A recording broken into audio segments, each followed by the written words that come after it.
Olá, meus irmãos e amigos, graça e paz. Estamos iniciando mais uma escola bíblica da Primeira Igreja Batista de Santo André.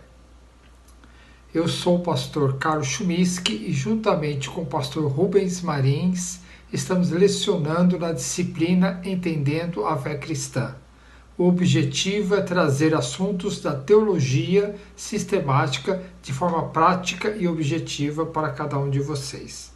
Para isso, estamos utilizando uma apostila preparada, feita pelo pastor Exaltino Gomes Coelho Filho, já falecido, que era mestre em teologia e fez um excelente trabalho para a Escola Bíblica Dominical. Vamos orar neste momento. Senhor Deus, em nome de Jesus, te pedimos que o Senhor esteja iluminando as nossas mentes para entendermos os assuntos concernentes à Tua Palavra, Pai, e para que a gente possa, entendendo, crescer espiritualmente. Em nome de Jesus, amém. Bom, meus irmãos, hoje daremos continuidade ao nosso tema da semana passada, que é a doutrina das últimas coisas, escatologia. E nós falamos na aula passada sobre a morte, o que é a morte, como surgiu, qual é o tipo de morte que a Bíblia trata. Falamos sobre a ressurreição e falamos sobre o estado intermediário.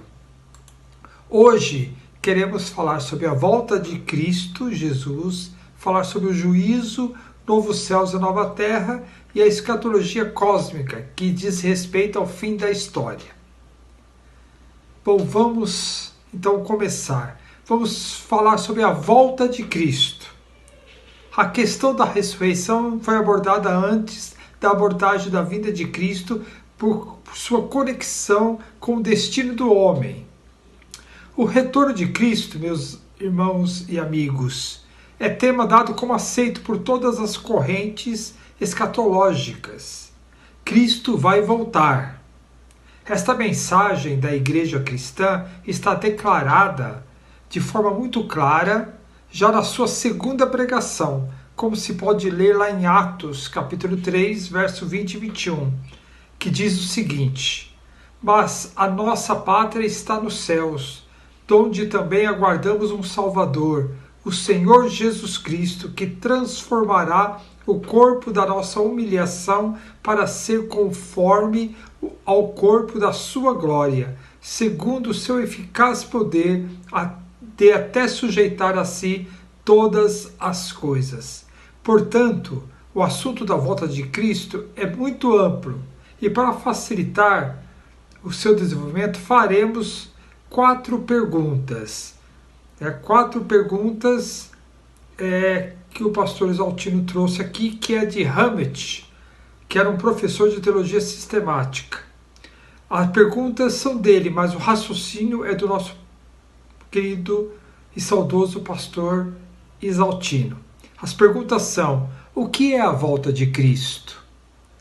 Quando será a volta de Cristo? Por que haverá a volta de Cristo? E o que devemos fazer? Então, meus irmãos e amigos, vamos começar. Pensemos na primeira pergunta: o que é a volta de Cristo? Há cerca de 250 declarações sobre a segunda vinda de Jesus. É também a última profecia do Novo Testamento, como se pode ler lá em Apocalipse, capítulo 22, verso 20. É a promessa mais repetida do Novo Testamento. Esta vinda será do próprio Jesus com os anjos, como os anjos disseram aos discípulos quando da ascensão, como que está lá em Atos, capítulo 1, verso 10 e 11, que diz o seguinte: E eles ficaram com os olhos fixos no céu, enquanto Jesus subia. De repente surgiram diante deles 2 homens vestidos de branco, que lhes disseram: Galileus, por que vocês estão olhando para o céu? Este mesmo Jesus que dentre vocês foi elevado ao céu, voltará da mesma forma como viram subir. Meus irmãos, meus amigos, será um ato histórico, visível e pessoal do próprio Jesus, como o texto que nós lemos, né? É bastante expressivo. Podemos citar também 1 Tessalonicenses 4,16, né? Que mostra essa expectativa, de toda essa expectativa da volta de Jesus, de todo o Novo Testamento. Seu retorno será para a consumação do reino e para estabelecimento do juízo divino sobre toda a terra. Pensemos agora na segunda pergunta, que é relativa a quando será a volta de Jesus. Esta vinda, meus irmãos e amigos, será em tempo inesperado. Ele mesmo fez questão de designá-la como uma vinda de um ladrão. Mateus, capítulo 24, 42 a 45 diz isso. Ora, o ladrão não marca a hora, mas surge inesperadamente. Todas as tentativas de marcar datas para o retorno de Cristo resultaram até hoje em nada. As palavras de Jesus em Mateus 24:36 devem servir de advertência, onde ele diz: daquele dia e hora, porém ninguém sabe, nem os anjos do céu, nem o Filho, senão o Pai, só o Pai. A expressão tão absoluta tem escandalizado muita gente por Jesus alegar sua ignorância sobre o assunto, como a gente vê lá também em Marcos capítulo 13, verso 32. Porém, como disse Musner, um teólogo alemão, ele diz o seguinte: mas justamente a força desta frase nos assegura sua autenticidade. Esta frase não pode ser considerada como fruto da comunidade primitiva. Esta é uma declaração sobre a qual pairam poucas dúvidas a respeito da autenticidade. Vem dos lábios de Jesus. Ele mesmo não sabia a hora de seu retorno. Qualquer pessoa que alega sabê-la está se pondo acima de Jesus, o que é, no mínimo, um pouco estranho.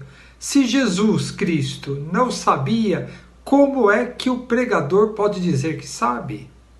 E é verdade, né, irmãos? Eu me lembro que quando criança, antes de chegar ao ano 2000, a previsão era que no ano 2000 Jesus ia vir, né? Ia acabar o mundo, aquelas coisas todas. Já passamos o ano 2000, estamos em 2020 e nada, né? Então realmente não cabe ao homem prever, porque como Jesus disse, virá como se fosse um ladrão inesperadamente. Pensemos agora, meus irmãos, na terceira pergunta, que é: por que haverá a volta de Cristo? Bom, a resposta é simples: para a consumação de todas as coisas. Na primeira vinda, Jesus realizou a obra de expiação. Na segunda, Jesus a consumará. Assim também Cristo, oferecendo-se uma só vez para levar os pecados de muitos, aparecerá a segunda vez, sem pecado, aos que o esperam para a salvação. Está lá em Hebreus, capítulo 9, verso 28. Deve-se, meus irmãos e amigos, entender salvação aqui como a sua consumação, para a glorificação. Esta vinda de Jesus trará a nossa glorificação, como diz lá em 1 João, capítulo 3, verso 2, que diz: amados, agora somos filhos de Deus e ainda não é manifesto o que havemos de ser, mas sabemos que quando ele se manifestar, seremos semelhantes a ele, porque assim como é, o veremos. Vemos aqui então uma parte do porquê para a nossa glorificação, mas há uma outra parte ainda a se considerar para a salvação do poder da morte e da corrupção material do nosso corpo. Isso se sucederá pela ressurreição. Lá em 1 Coríntios, capítulo 15, versos 53 a 55, seremos livres do poder da morte. Será nossa liberdade do poder da morte, do poder do pecado. Será o momento em que entraremos na plenitude das bênçãos dos filhos de Deus. Será, meus irmãos, a vitória final. No primeiro advento, como já dissemos, Jesus Cristo veio e sofreu nas mãos dos pecadores. Agora, Jesus voltará como Senhor e será reconhecido por todos. Como diz lá em Apocalipse, capítulo 1, verso 7.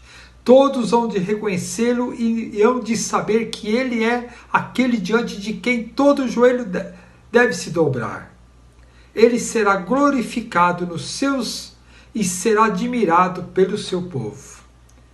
Vemos lá em Filipenses capítulo 2, do verso 9 a 11, e 2 Tessalonicenses capítulo 1, verso 10. E aí teremos o juízo.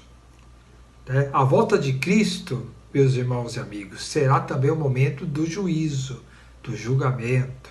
Revelará então muito do que está escondido na vida das pessoas e no próprio mundo. Conforme 1 Coríntios capítulo 4, verso 5, diz: quando ele vier, trará à luz as coisas ocultas das trevas, mas também manifestará os desígnios dos corações, e então cada um receberá de Deus o seu louvor. Ele julgará definitivamente os perdidos, como se pode ler lá em Apocalipse 20, de 11 a 15, e no conhecido texto de Mateus 25, 31 a 46, que falam sobre o juízo. Então, para entendermos melhor, vamos ler esses dois textos, Apocalipse capítulo 20, de 11 a 15, e depois leremos Mateus capítulo 25, verso 31 a 46. Diz assim a palavra do Senhor. Depois vi um grande trono branco e aquele que nele estava sentado. A terra e o céu fugiram da sua presença, e não se encontrou lugar para eles. Vi também os mortos, grandes e pequenos, de pé diante do trono, e livros foram abertos. Outro livro foi aberto, o livro da vida. Os mortos foram julgados de acordo com o que tinha feito, segundo o que estava registrado nos livros. O mar entregou os mortos que nele havia, e a morte e o Hades entregaram os mortos que nele havia, e cada um foi julgado de acordo com o que tinha feito. Então a morte e o Hades foram lançados no lago de fogo. O lago de fogo é a segunda morte. Se o nome de alguém não foi encontrado no livro da vida, este foi lançado no lago de fogo. Quero ler agora também com os irmãos e amigos Mateus, capítulo 25, do verso 31 a 46. Diz o seguinte a palavra do Senhor.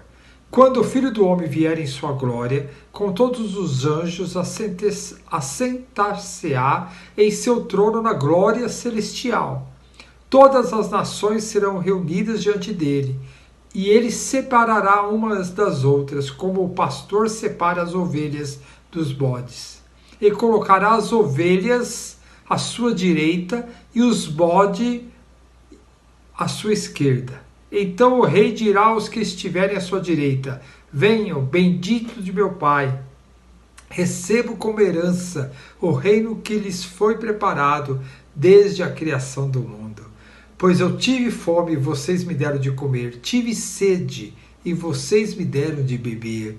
Fui estrangeiro e vocês me acolheram, necessitei de roupas e vocês me vestiram, estive enfermo e vocês cuidaram de mim, estive preso e vocês me visitaram.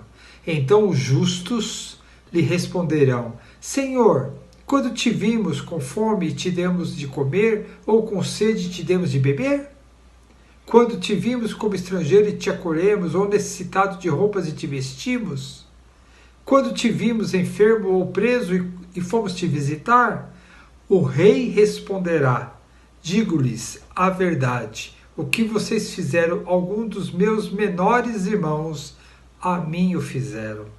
Então ele dirá aos que estiverem à sua esquerda: malditos, apartem-se de mim para o fogo eterno, preparado para o diabo e seus anjos. Pois eu tive fome e vocês não me deram de comer, tive sede e nada me deram para beber, fui estrangeiro e vocês não me acolheram, necessitei de roupas e vocês não me vestiram, estive enfermo e preso e vocês não me visitaram. Eles também responderão: Senhor, quando te vimos com fome, ou com sede, ou estrangeiro, ou necessitado de roupas, ou enfermo, ou preso, e não te ajudamos? Ele responderá: digo-lhes a verdade, o que vocês deixaram de fazer a algum desses mais pequeninos, também a mim deixaram de fazê-lo. E esses irão para o castigo eterno, mas o justo para a vida eterna. Meus irmãos e amigos, a igreja cristã não declara somente o retorno de Cristo. Paulo escreveu que Cristo há de julgar os vivos e mortos pela sua vinda e pelo seu reino. Lá em 2 Timóteo, capítulo 4, verso 1. Ele foi ordenado por Deus para executar essa tarefa. Atos, capítulo 10, 42 fala isso. Deus determinou um dia em que o mundo será julgado por ele com justiça. Atos, capítulo 17, verso 31.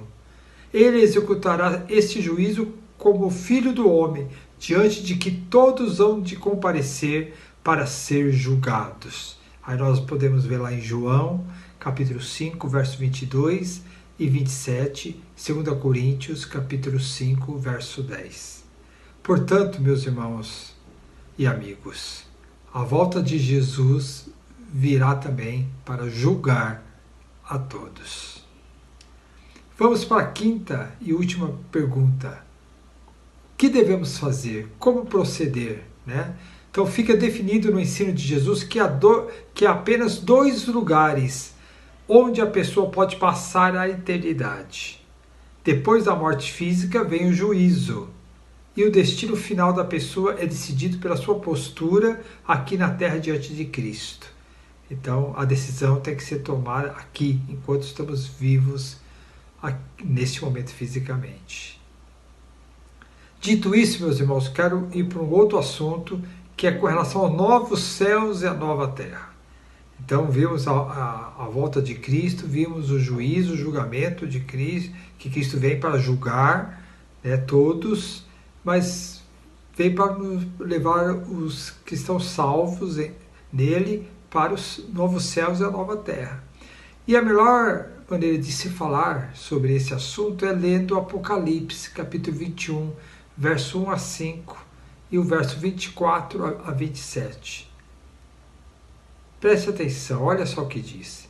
Eu vi, João, apóstolo João, eu vi um novo céu e uma nova terra, porque já o primeiro céu e a primeira terra passaram, e o mar já não existe.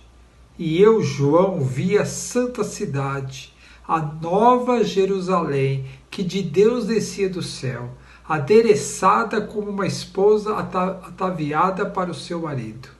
Eu ouvi uma grande voz do céu que dizia: Eis aqui o tabernáculo de Deus com os homens, pois com eles habitará, e eles serão o seu povo, e o mesmo Deus estará com eles, e será o seu Deus. E Deus limpará de seus olhos toda lágrima, e não haverá mais morte, nem pranto, nem clamor, nem dor, porque já as primeiras coisas são passadas. E o que estava sentado sobre o trono disse: Eis que faço novas todas as coisas. E disse-me: Escreve, porque estas palavras são verdadeiras e fiéis. Agora o verso 24. E as nações andarão à sua luz, e os reis da terra trarão para ela a sua glória e honra. E as suas portas não se fecharão de dia, porque ali não haverá noite. E a ela trarão a glória e a honra das nações, e não entrará nela coisa alguma que contamine e cometa abominação e mentira, mas só os que estão escritos no livro da vida do Cordeiro. Meus irmãos, isso é maravilhoso, Lá no céu, novos céus e a nova terra, teremos tudo que muitas vezes nós desejamos aqui, Então realmente teremos essa oportunidade de viver com Jesus Cristo. Agora quero, meus irmãos, entrar nessa última parte da escatologia chamada cósmica, né, que diz respeito ao fim da história. Então, como será? Então, há diferentes correntes escatológicas, né, que tende, em cima de Apocalipse, tende a narrar como será o fim da história aqui na Terra, né? Então eu aproveito um material preparado por Daniel Cornegero, que é professor de teologia, escritor e pregador da Palavra de Deus. E ele é formado pela Universidade Presbiteriana Mackenzie. Então ele traz um trabalho excelente e eu vou aproveitar só no último tópico, a milenismo, que eu vou utilizar as palavras do pastor Exaltino. Tá? Mas vamos ver o que ele diz. Ele diz assim, Daniel Cornegero: entre as diferentes correntes escatológicas, basicamente o principal assunto discutido é o milênio. Além, é claro, do modo como se interpreta o livro de Apocalipse. Como um todo, embora se divida em 4 visões escatológicas diferentes, dentro de cada uma das 4 visões ainda existem diferentes interpretações de pontos específicos por seus adeptos. Então vamos ver um resumo dessas 4 principais escolas escatológicas. Então não teríamos nem tempo hábil, nem realmente como trazer todas as visões. Então a gente vai trazer então as 4 principais escolas escatológicas. Eu procurei falar mais devagar, com calma, para que todos possam entender e compreender. Tá? Então existe o pré-milenismo histórico, tem o pré-milenismo dispensacionalista, tem o pós-milenismo e tem o amilenismo, ou como alguns outros gostam de chamar, o milenismo, né, realizado. Né? Então, vamos abordar essas 4 escolas escatológicas, né, e trazer aqui para os irmãos de uma forma simplificada para que a gente possa ter um entendimento sobre esse assunto. O pré-milenismo histórico, meus irmãos e amigos, defende que a segunda vinda de Cristo acontecerá em um evento único, após o período de tribulação, ou grande tribulação. Ou seja, no pré-milenismo histórico, a igreja estará na Terra durante esse período de tribulação intensa.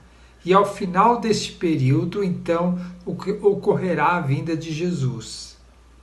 Na segunda vinda de Cristo, os justos ressuscitarão, e os salvos que estiverem vivos terão seus corpos transformados. Na ocasião, o anticristo será julgado, Satanás será preso e Cristo reinará durante 1000 anos literais na terra, cujo período será de grande bênção, paz e prosperidade. Ao final dos 1000 anos, Satanás será solto por um curto período de tempo e tentará fazer uma guerra contra Deus, porém será derrotado definitivamente e lançado para a condenação eterna no lago de fogo. E também neste momento que os ímpios também nesse momento que os ímpios serão ressuscitados para serem julgados e condenados juntamente com Satanás e seus anjos. Após esse acontecimento, começará o estado eterno. Então essa é a visão do pré-milenismo histórico. Agora quero trazer de forma simplificada e objetiva também para os irmãos o pré-milenismo dispensacionalista, que diz que é bem diferente do pré-milenismo histórico. Embora também tenha uma visão pré-milenal da segunda vinda de Cristo, o dispensacionalismo divide esse evento em 2 fases distintas. Primeiramente, segundo eles, ocorrerá o arrebatamento secreto da igreja e, juntamente com o surgimento do anticristo, será dado início aos famosos 7 anos de grande tribulação na terra, que como base dessa cronologia é utilizada uma interpretação das 70 semanas de Daniel. No caso, esse período seria a 70ª semana, combinado com o esquema de leitura do livro de Apocalipse, sobretudo o capítulo 13. Do arrebatamento da igreja, segundo eles, ocorrerá apenas a ressurreição dos justos. No período de 7 anos de tribulação, a igreja estará com Cristo no céu. Após os 7 anos de tribulação, haverá a batalha do Armagedon, e Cristo retornará para destruir o anticristo e os inimigos de Israel. As nações serão julgadas e as que tiverem apoiado Israel participarão do milênio, que será também um reino literal de 1000 anos, Cristo na terra, como defende a visão anterior. Haverá, segundo eles, meus irmãos e amigos, a ressurreição dos judeus após os 7 anos de tribulação. Os que se voltaram contra Israel serão destruídos e aguardarão o último julgamento para a condenação eterna. No reino milenar, o templo terá sido reconstruído e Cristo se assentará no trono de Davi, para que se cumpra todas as profecias pendentes a Israel. Nesse sistema existe a completa distinção entre Israel e igreja. Também eles dizem que no final do milênio, Satanás será solto por um período de tempo, enganará as pessoas e fará uma rebelião contra Cristo e a Nova Jerusalém. Porém, Satanás será derrotado e lançado no lago de fogo. Haverá também a ressurreição dos ímpios para o grande julgamento, os quais serão lançados no lago de fogo. É importante, meus irmãos e amigos, ressaltar também que existe o dispensacionalismo progressivo, o qual difere bastante do dispensacionalismo clássico.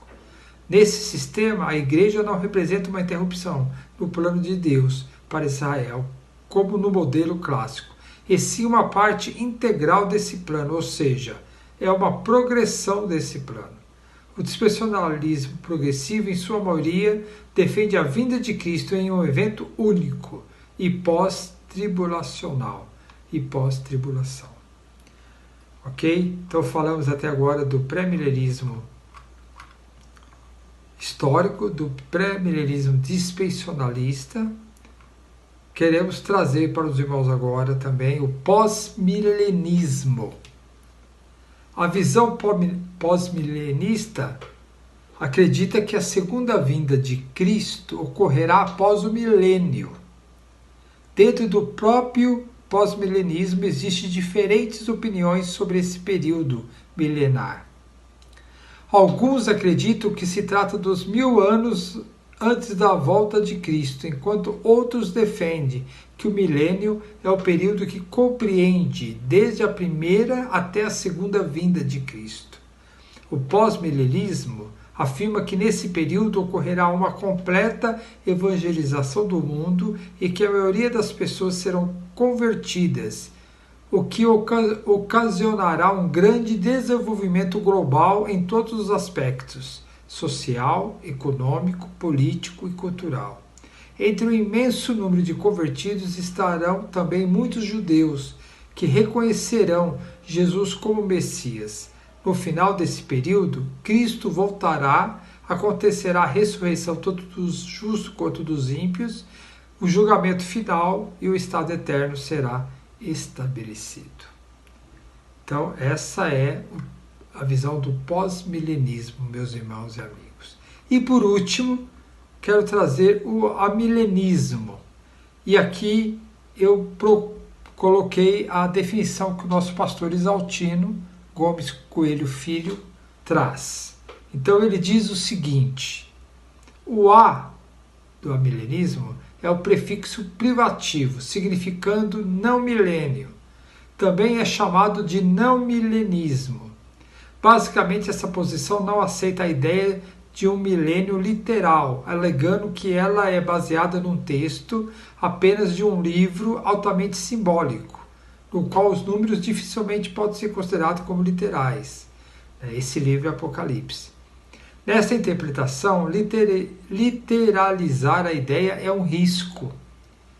O termo amilenismo não é muito feliz, porque dá a ideia de que seus defensores não aceitam a ideia de um milênio, ou que recusam os versículos de Apocalipse, capítulo 20, de 1 a 6.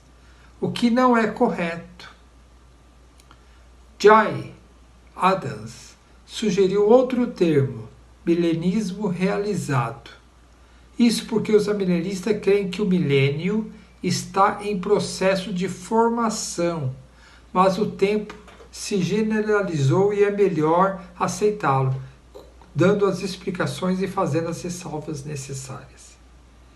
Então, o pastor Exaltino traz aqui um esquema sucinto do amilenismo, né?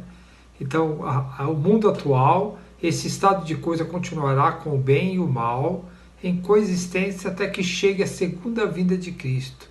É uma ordem social de natureza material e temporal que terá fim. Então, o esquema segue a segunda vinda de Cristo, a ressurreição de todos, o julgamento de todos, os perdidos serão enviados à condenação e os salvos entrarão no céu.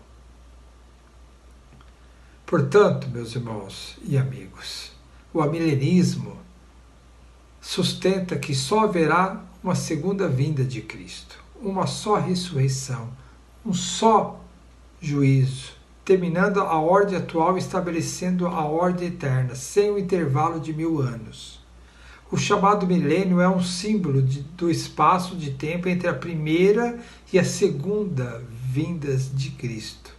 Tempo em que Satanás está limitado, entre parênteses, amarrado, em sua ação pelo ministério do Espírito Santo e pela ação da Igreja. Nesse sentido, estamos vivendo o milênio, que não deve ser visto literalmente nem como um reino visível, terreal, de Cristo aqui neste mundo, com sede em Jerusalém. No fim dos tempos em que vivemos, Satanás envidará esforços para uma ação mais ampla, visando derrubar os homens o mais que puder, mas seus esforços serão destruídos quando Cristo regressar, quando Cristo voltar. Nesse entendimento, meus irmãos e amigos, os tempos do fim serão marcados por uma agressividade satânica sem precedente, visando destruir a presente ordem e principalmente a Igreja de Cristo. Então, a visão amilenista, o milenismo realizado, né, é assim: nós já estamos vivendo o 1000 anos. 1000 anos é simbólico, né? Então, desde a primeira vinda de Cristo, que morreu na cruz do Calvário, né, e está aguardando a segunda vinda de Cristo, seria esse 1000 anos, segundo o amilenismo. Bom, meus irmãos, trouxe essas 4 definições. Há defensores diversos do sistema escatológico que mostram versículos bíblicos em prol de sua posição e contra dos outros. É mais uma questão de opção, esses pontos de vista escatológicos que nós mencionamos, do que uma questão de firmeza doutrinária ou teológica. Mesmo assim, devemos evitar o sensacionalismo, que quase sempre é de mau gosto e conduz à precipitação. A Bíblia deve ser respeitada e não ser vista como uma espécie de horóscopo evangélico.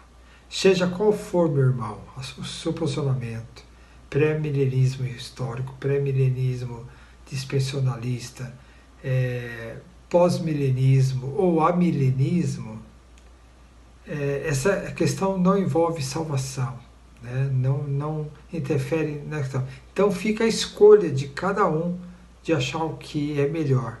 Esse que vos fala, humildemente diz: a minha posição é a milenista. Então, ok? Eu concordo com essa visão. Então, mas o irmão fica livre para escolher a sua e seguir realmente, ok? Bom, vamos finalizar essa aula, né? Então, hoje abordamos a doutrina das últimas coisas, a parte 2, onde vimos sobre a volta de Cristo, vimos o julgamento, Cristo na sua volta trará o julgamento de todos, né? Falamos sobre os novos céus e a nova terra, né? Lemos o texto. E por último vimos a escatologia cósmica, que diz respeito ao fim da história. Vimos as diferentes correntes escatológicas. Com isso, meus irmãos, terminamos a aula de hoje e terminamos também o nosso semestre da Escola Bíblica da Primeira Igreja Batista de Santo André. Espero que vocês tenham aproveitado esses momentos de estudo, né? E assim, se quiser rever, escute novamente, preste atenção naquilo que foi falado, né, principalmente sobre a escatologia, e tome a sua posição, tá ok? Vamos orar e com essa oração estamos encerrando essa aula. Senhor Deus e Pai, obrigado pelo entendimento, obrigado porque a Tua palavra fala com clareza que Cristo estará retornando, ó Pai. E nós aguardamos isso como servos, como filhos amados. Ó Pai, aguardamos o retorno de Cristo, o julgamento de todas as coisas e aguardamos, ó Pai, o nosso corpo sendo glorificado, transformado e o acesso aos novos céus e à nova terra, ó Pai. Ó Senhor Deus, vimos também as visões escatológicas, independente de qual possamos seguir, ó Pai, que nós possamos estar firmes em Jesus Cristo como Senhor e Salvador da nossa vida, que isso é o mais importante, né? Então te pedimos, ó Pai, que o Senhor abençoe cada um que escutou essa aula e as aulas anteriores, que o Teu Espírito Santo esteja falando a cada coração. Assim oramos em nome de Jesus Cristo. Amém. Obrigado, meus irmãos e amigos, que Deus a todos abençoe.